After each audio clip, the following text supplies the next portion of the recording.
So as you know कि agriculture sector में क्या उतार चढ़ाव आए from the time of pre independence, यानी कि on the eve of independence के टाइम तक जब ब्रिटिश शासन रहा तो एग्रीकल्चर में क्या क्या उतार चढ़ाव आए या क्या क्या अप डाउन आए।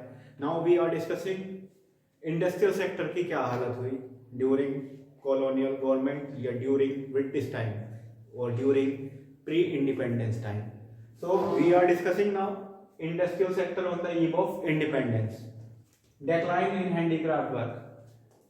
अंग्रेजों ने पूरी तरह से सोच लिया था कि भारत को हमें थोड़ा थोड़ा करके तोड़ना है। पहले उन्होंने एग्रीकल्चर को डाउनवर्ड कर दिया, डिक्लाइन कर दिया।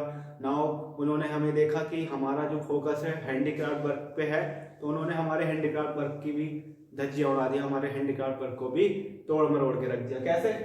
यहाँ से रॉ मटेरियल अपने यहाँ ले जाते थे और वहाँ से मशीन से प्रोडक्ट तैयार करके हमारे देश में लाते थे। इस तरह से उन्होंने हमारे हैंडलूम वर्क पर भी अपना कब्जा जमा लिया। मैन मेड वर्क में थोड़ा ज़्यादा कॉस्ट आती है और मशीन्स वाले वर्क में थोड़ी कम कॉस्ट आती थी, तो उस कॉस्ट के उस मार्जिन को हम झेल नहीं पा रहे थे और हमारा जो इंडियन था वो इसी चक्कर में पिसता चला गया और दिन ब दिन कमज़ोर होता चला गया। डिस्क्रिमिनेटरी टैरिफ पॉलिसी सबसे बड़ी विवादित जो उस समय की कहना चाहिए पॉलिसी, डिस्क्रिमिनेटरी टैरिफ पॉलिसी। इसमें क्या रहा, जब अंग्रेज हमारे यहाँ से माल अपने यहाँ ले जा रहे हैं, यानी कि अपने यहाँ एक्सपोर्ट हो रहा है, उनका इंडिया से माल एक्सपोर्ट हो रहा है वहाँ, तो कोई रिस्ट्रिक्शन नहीं।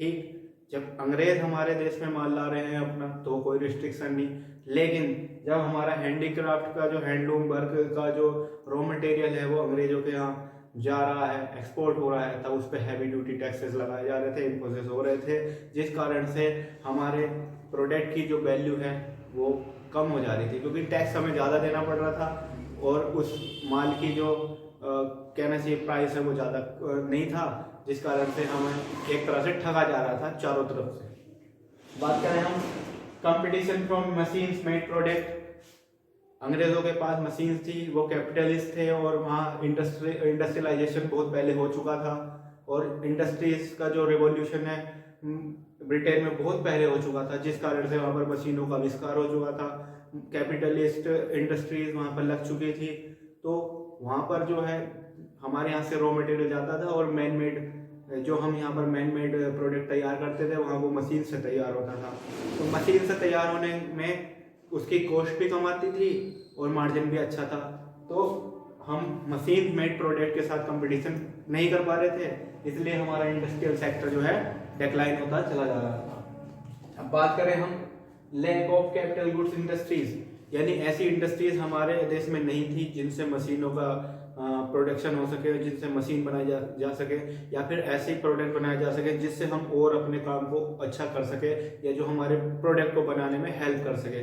इनडायरेक्टली हम कह सकते हैं कि हमारे यहाँ पर मशीन्स, टूल्स, ये सब बनाने वाली इंडस्ट्रीज नहीं थी। सबसे पहली इंडस्ट्री लगी थी TISCO, Tata iron steel corporation. ठीक है, change in pattern of demand, अंग्रेजों ने हमारे जो है सोच को बिल्कुल बदल दिया, उन्होंने हमारे देश में ही अपने कल्चर को इनबिल्ड किया। और आज मैं आप सभी के साथ एक बात और डिस्कस करूंगा, अगर आपको किसी भी देश को या किसी भी घर को, किसी भी व्यक्ति को बर्बाद करना है, तोड़ना है, तो आप उसके कल्चर को तोड़ दीजिए, आप उसके कल्चर को छीन लीजिए, अपने कल्चर को उस पर इम्प्लीमेंट करा दीजिए, वो बिल्कुल टूट जाएगा, वो आप में ढल जाएगा। यही हमारे साथ हुआ, हम अंग्रेजों को इस कदर फॉलो करने लगे कि उन्होंने हम पर पूरी तरह से हावी हो गए, वो हम पर पूरी तरह से हावी हो गए और यही कारण हुआ कि हमारा इंडस्ट्रियल सेक्टर, हमारा एग्रीकल्चर सेक्टर बिल्कुल डेक्लाइन स्थिति में आ गया।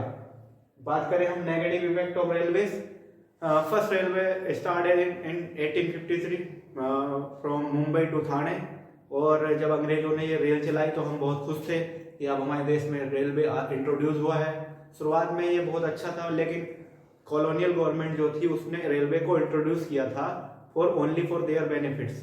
जहाँ जहाँ उन्होंने रेलवे की पटरियाँ बिछाई वहाँ वहाँ उन्होंने अपने माल की सप्लाई जारी रखी, अपने मार्केट को एक्सपेंड करने के लिए रेलवे को इंट्रोड्यूस किया था, जो कि एक तरह से कहना चाहिए उनके पर्सनल बेनिफिट्स के लिए था। इस तरह से हम कह सकते हैं ओवरऑल अंग्रेजों ने हमारी इंडस्ट्रीज पर अपना कब्जा जमा लिया।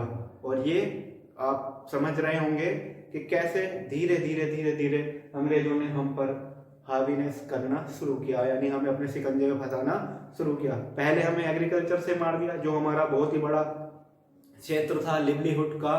फिर दूसरी ओर जो हम हैंडलूम वर्क अपना करते थे उन पर भी अपना कब्जा जमा लिया। अब हमारी स्थिति ये थी कि हमें अब अंग्रेजों की बात माननी जरूरी थी। अंग्रेजों के द्वारा जो वो कह सकते थे, anyhow we have to do that at any cost, otherwise we can be starve. हम भूखमरी में जी रहे हैं और हमें रोटी के लिए ही क्या केवल और केवल देखना होगा, ना कि अपने डेवलपमेंट के लिए। और उस समय पर खाना खाना ही एक डेवलपमेंट था, ये बात जान लीजिए। ये था इंडस्ट्रियल सेक्टर में होने वाला उतार चढ़ाव only at the time of pre independence या ऑन ईव ऑफ इंडिपेंडेंस।